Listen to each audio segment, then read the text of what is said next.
คนเลยมีหอยเลือดเลยทุกคนเลยนี่โอ้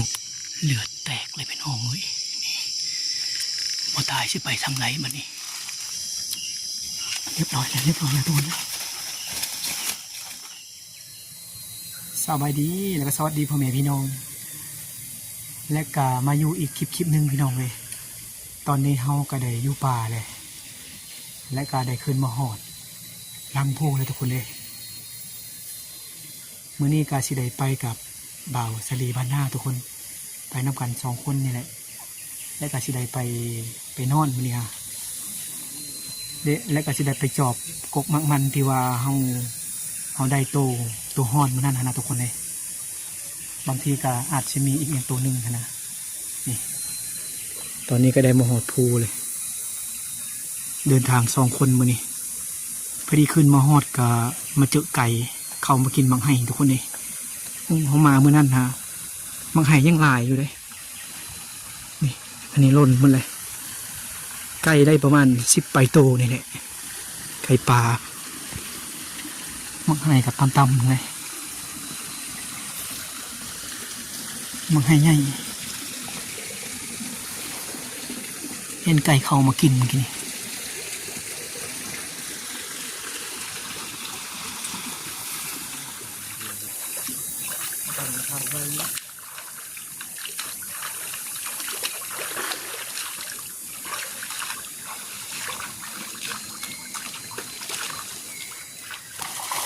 ตอนนี้ก็ได้นั่งทา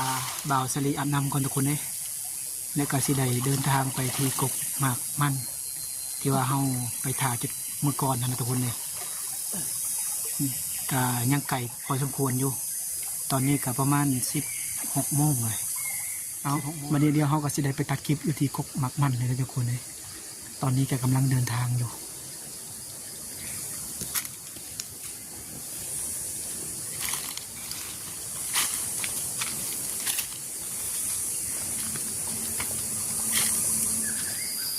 ตอนนี้ก็ได้มาหอดกกหมากม่วงมันทุกคนเลยยังเห็นหอยมันกินอยู่เลยน่าจะมีเป็นตัวนึงกันนะทุกคนตัวห้อนนะเพราะว่ายังมีหอยมันกินอยู่ที่เทิงนี่เขาเห็นหอยใหม่ๆอยู่เลยทุกคน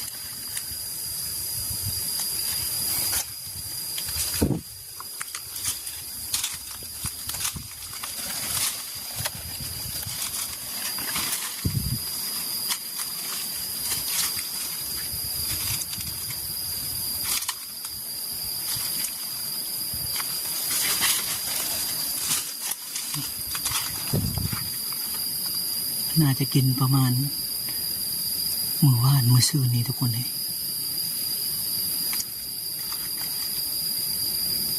ตัวหอดเลยกินเนี่ย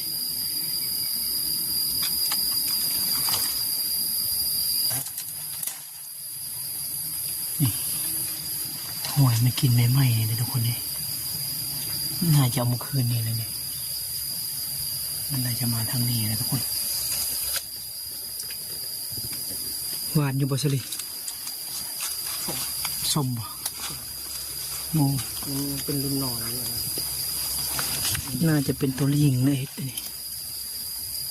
หมูมันทุกคนเลย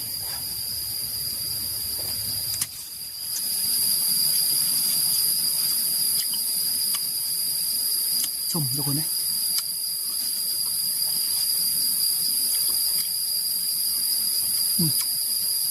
กกตัวหวานก็หวานนี่มันยังไม่สุกอันนี้น่าจะเป็นตัวลิงเห็ดมันก็เลยหล่นเอาบัดนี้เดี๋ยวเขาสิไปเลาะกกใหม่ก่อนทุกคนเลยส่วนกกตัวนี้ให้บ่าวสลีเพิ่นนั่งเพิกก่อนเพราะว่าได้ยินหมู่ว่ามีอยู่ลุ่มมัน2 กกนะทุกคนเดี๋ยวเขาสิเลาะไปเบิ่งก่อนโอ้จักเซียนหรือบ่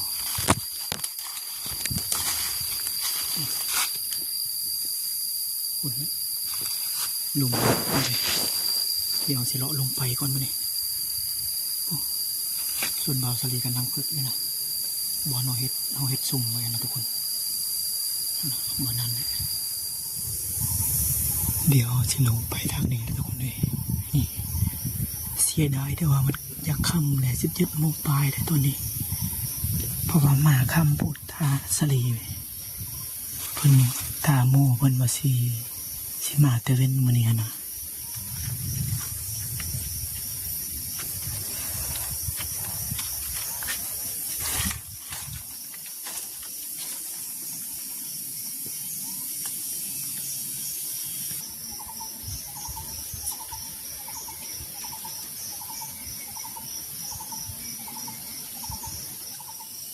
ตอนนี้เขาก็ได้มาหอดมักม่วงกกที่2แล้วทุกคนเลยมักมันนะทุกคนเขาเห็นแล้วมันมี2 กกใกล้กันอยู่นะทุกคนเลยแต่ว่าตัวหอนก็น่าจะมีอยู่เพราะว่าเห็นหอนมันกินอยู่ทุกคนเลย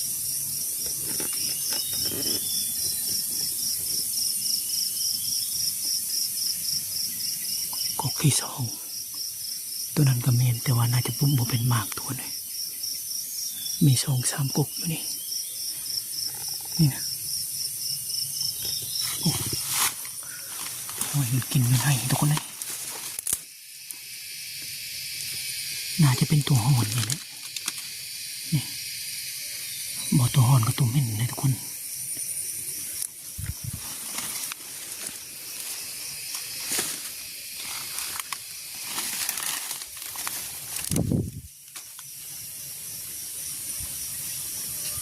มันกินลายอยู่ในนี่แต่ว่ามันหกจากชิ้นเยื่ออยู่ในหกลายนี่เท่านี้พูดมันเป็นปลาเล่านะทุกคนเอาเดี๋ยวสินำเพิกนี่ก่อนทุกคนเนี่ยกะว่า10 โมงนี่แหละจังสิได้ออกไปหาสลีบานาสิได้นั่งตาก่อนให้เดือนดับก่อนแล้วจังสิได้ตัวฮอนมันจังสิเข้านะทุกคนเนี่ยกันว่าเดือนมาดับเดี๋ยวฮอนกับสิบเข้าตัวฮอนกันนะ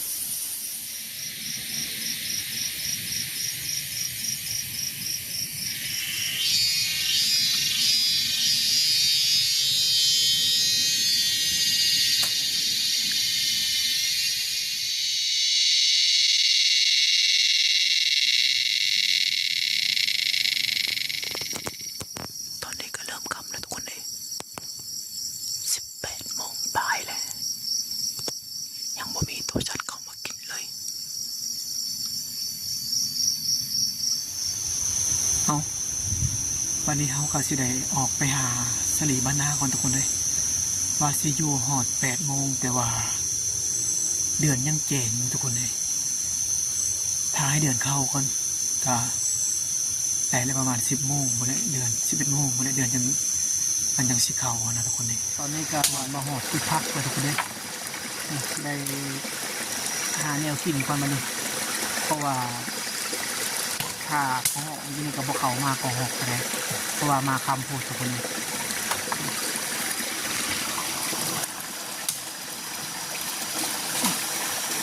ชลีกำลังหาพืชอยู่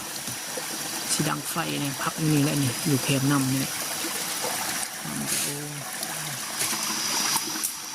น้ำกระโหใส่ขนาดเลยน้ำเนี่ย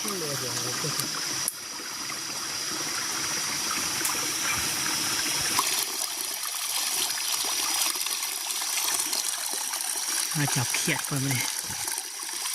เขียดก็บ่เห็นได้ออกเลยทุกคนเลย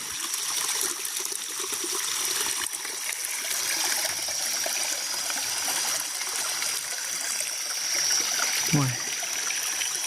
มุมเขียวทุกคนเลยตุ๊นี่แหละไปกลางคืนนะยานเดี๋ยวตัวนี้เลยทุกคนเลยนี่โอ้คำมันเลยนั่งแล้วก็ย่างมาได้เลยทุกคนเลยนี่ระวังเทะๆไปกลางคืนนี่เขียวนี่กระปุนี่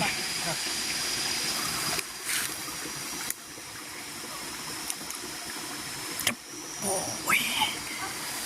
กินก่อนมาเนี่ยบ่มีอาหารแล้วพี่น้อยจับเอากระปูนี่แหละ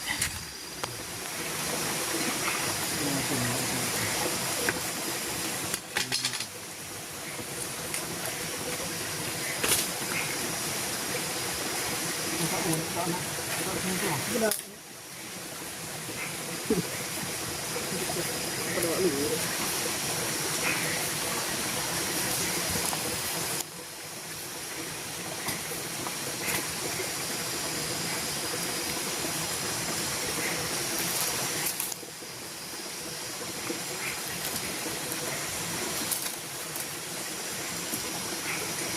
งมุมกือทุกคนเลยนี่มันเริ่มออกมายามนี้เพราะว่ายามฝนตกเลยทุกคน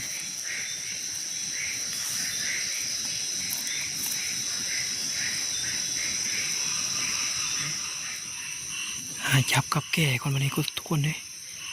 เพราะว่าหาจับเครียดกับพวมีใช่เอากับแก่ปีงกินเลยปะนี่แล้วก็ได้2 โต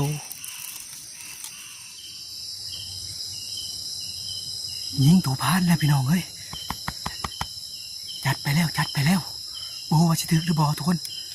แต่ว่ายิงไก่เติบเลยทุกคนเลยเกือบจะประมาณ10 เมตรนี่แหละทุกคนเลยแล้วก็พอดีเราออกมาแต่การเครียดนะทุกคนเลยแล้วก็มันอยู่แคมด้านนะทุกคนจัดไปแล้วตัวพานตัวเก้งทุกคนเลยเดี๋ยวสิน้ำเบิ่งก่อนว่าสิตายหรือบ่ขนาดทุกคนเลยบ่อนอนยิ่งกันนะผู้ให้อยู่นอกทุกคน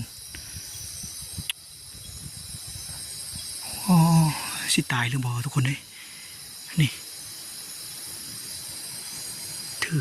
กกใหม่ทุกคนนี่แต่ว่าตัวพานก็น่าจะถืออยู่ได้ทุกคนเลยนี่ตัวนี้น่าจะเป็นหอยลูกปืนทุกคน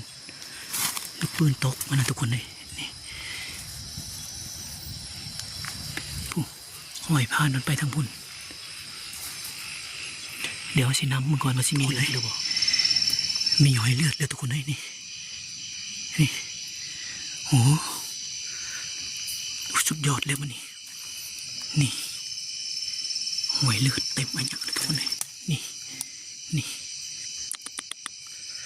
โอเคแล้วทุกคนจุดยอดแล้วทุกคนเลยเลือดแตกเลยเป็นห้องเลยนี่พอตายสิไปทำไรมันนี่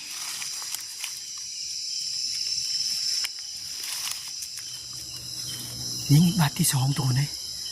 บอกว่าสิเป็นตัวเดียวกันหรือบ่เพราะว่าเขายิง2 บาทหลังจากเขานำมาแล้วก็เห็นตามนี่นะทุกคนได้ยิงบาดที่2น่าจะเรียบร้อยแล้วมันนี่โอ้มาแล้วทุกคนดีใจแห้งมันนี่เรียบร้อยแล้วทุกคนเฮ้ยนะตัวพานทุกคนตัวพาน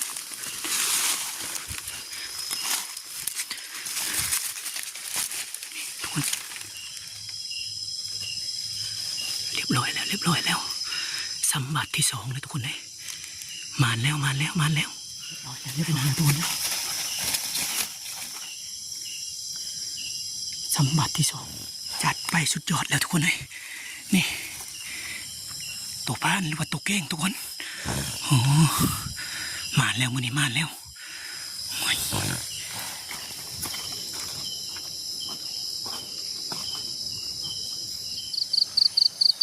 เอาเดี๋ยวเขาสิไปน้ำบ่าวซารีก่อนทุกคนเลยเพราะว่าเราอยู่เข้มนะทุกคนโทรหาเราบ่ได้ซ้ำเราปิดเครื่องโทรศัพท์เราก็ได้สงสัยเรานอนแล้วว่าซ้ำนี่เดี๋ยวสิไปหาเราก่อนตอนนี้ก็มาหอดสลีเลยทุกคนเลยเดี๋ยวสิจีเขียดก่อนจีกับแก่ก่อนนี่สิได้ปั่นกินข้าวก่อนมาเนี่ยอยากเข้าเลยพี่น้องเลยนี่กระปูมันจับมาปีมาจีวันนี้ปั่นกินข้าวก่อนพี่น้องเลยนี่จีกับแก่สุกเลยวันนี้มากินข้าวน้ำกันวันนี้เดี๋ยวมันชอบเนี่ยมันหลูเรามันจะหลุดกูบ้า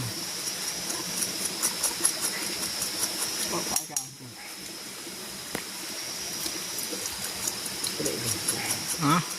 วันนี้ก็สิได้เก็บอุปกรณ์เมื่อได้ทุกคนเลยเพราะว่าสิได้ม่านอะไรแบบนี้เฮาก็ได้สิได้กลับอะไรแบบนี้เพราะว่ายิ่งผ่านช่องตัวโบสิเป็นตัวเดียวกันหรือว่าตัวใหม่นะทุกคนเลยก็เลยสิพากันไปนำก่อนแบบนี้บางทีอาจจะเป็นตัวใหม่ก็มีเพราะว่าเขายิง2 บาทก็ ยิง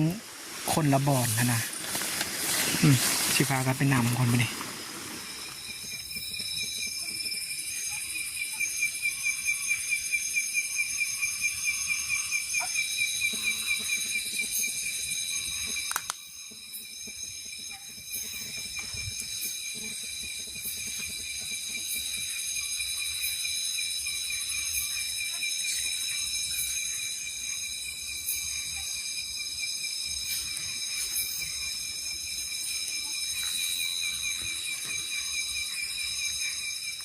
ตอนนี้ก็มัดใส่กระสอบเรียบร้อยแล้ว ทุกคนเลยแล้วก็สิออกเมื่อเลยได้บัดนี้ได้ตอนนี้เวลากัน1 โมงปลายเลยสิพากันเมื่อบ้านพอแหละเพราะว่าไว้มือยันเน่านะทุกคนไปอันนี้เมื่อ